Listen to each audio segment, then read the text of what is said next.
Dear Joe, you'll never know how happy and relieved we were to hear from you.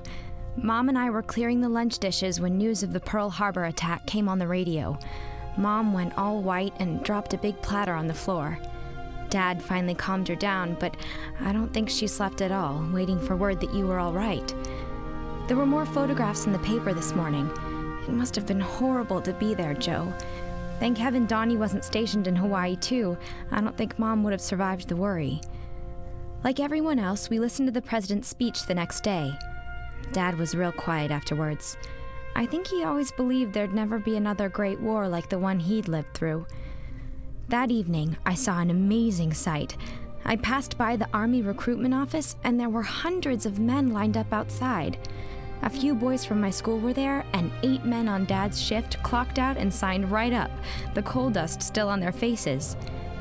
We hear now that war's been declared, and once you've shipped out, you won't be able to tell us where you are. Write back when you can, and stay safe. Love from your sister, Mary. P.S. Mom wants to keep all the Christmas decorations up until you and Donnie get home, so get this war over with fast.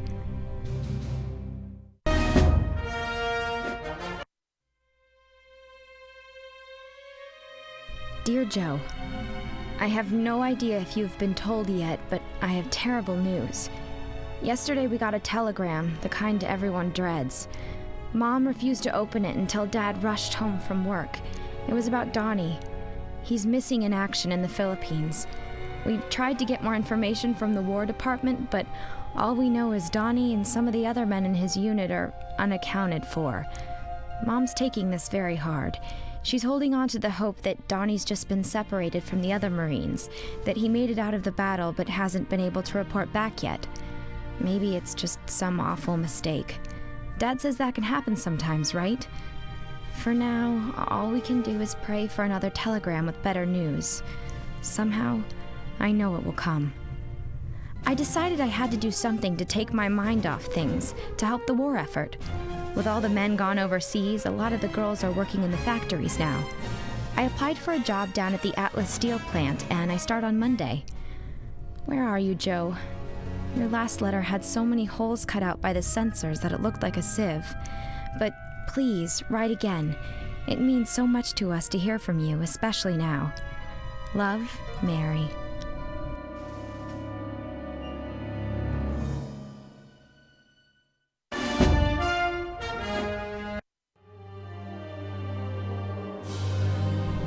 Dear Joe, last week, out of the blue, we got a phone call from a Marine corporal in Buffalo who'd been wounded and sent home.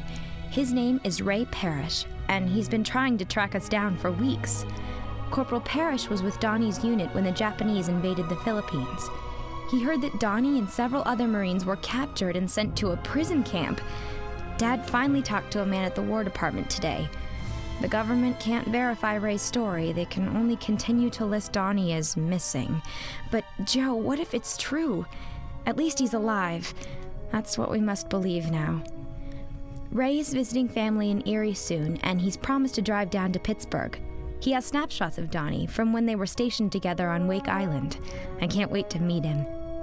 I'll mail you a package tomorrow with socks, razor blades, and magazines. I hope it reaches you soon. With love, Mary.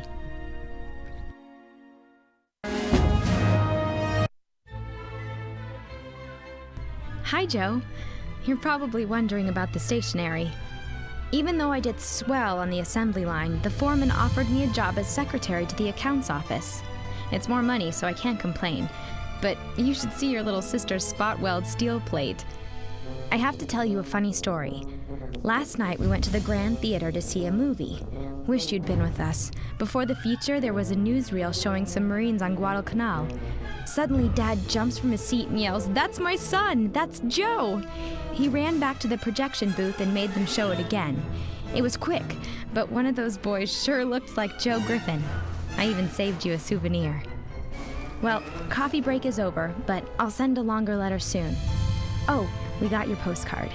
Even though it took weeks to cross the Pacific, it really brightened the day. Love, Mary.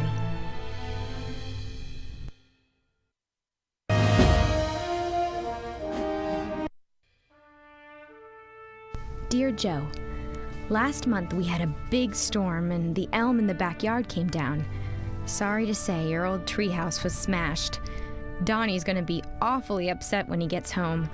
Mom found his magazines in the wreckage and put them in the trash. So that's where he was hiding them. After the stump was cleared, Mom planted a victory garden. Between tending her crops and volunteering at the Red Cross, she's keeping busy. I'm sure you've heard about all the shortages here. I had to save up a month's worth of sugar ration stamps to make Dad's birthday cake, and the tires on the car are bald as a cue ball. But we don't mind these little sacrifices because we know it helps all of you fighting for us overseas. We think of you and Donnie constantly and pray for your safe return. Write back when you can, big brother. Much love, Mary.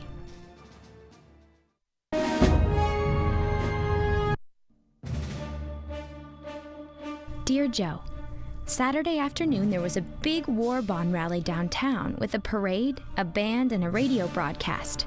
I went with Ray Parrish, Donnie's friend from the service. You would like him, Joe. We've been seeing each other for a few months now. Anyway, who's there selling bonds but your favorite pinup, Madeline May? She was signing photos and there was a big mob around her. But Ray shouldered his way through and got right up to the stage. He told Miss May about the Marines swooning for her, and she laughed and gave him a picture for you. So, keep it in a safe place where none of your buddies can get their paws on it. Love from someone who is not a movie star, Mary.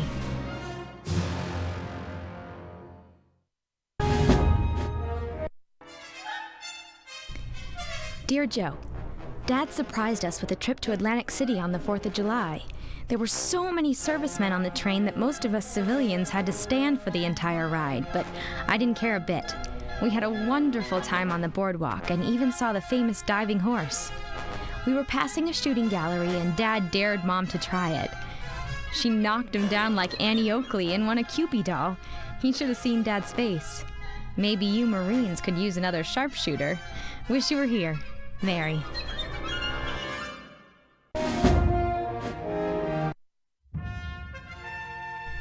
Dear Joe, yesterday Ray Parrish came by to visit. He brought one of those little records that you make in the booth to mail home. One night at the base on Wake Island, after a couple of beers, Ray and Donnie had made a recording as a joke. Ray had forgotten about it and just found it among his things. He played it for us. They sang Home on the Range, and Donnie was off-key as usual. Then there was a message at the end, where Donnie says how much he misses all of us. As you can imagine, there wasn't a dry eye in the house. Joe, I know you don't believe in such things, but hearing Donnie's voice was like a sign to me. It just made me believe even more that he's out there somewhere and that he's all right. Love from all of us, Mary.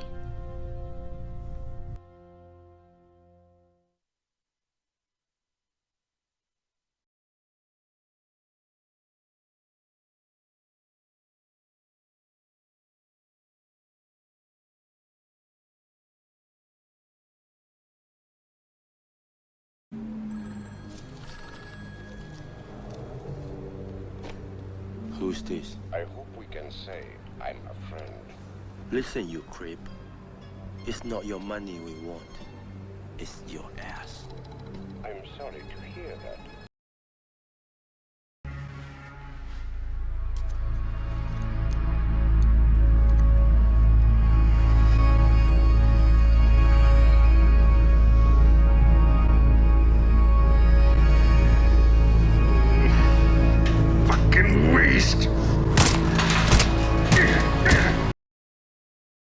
Like, comment, and subscribe, or I'll break your fucking legs.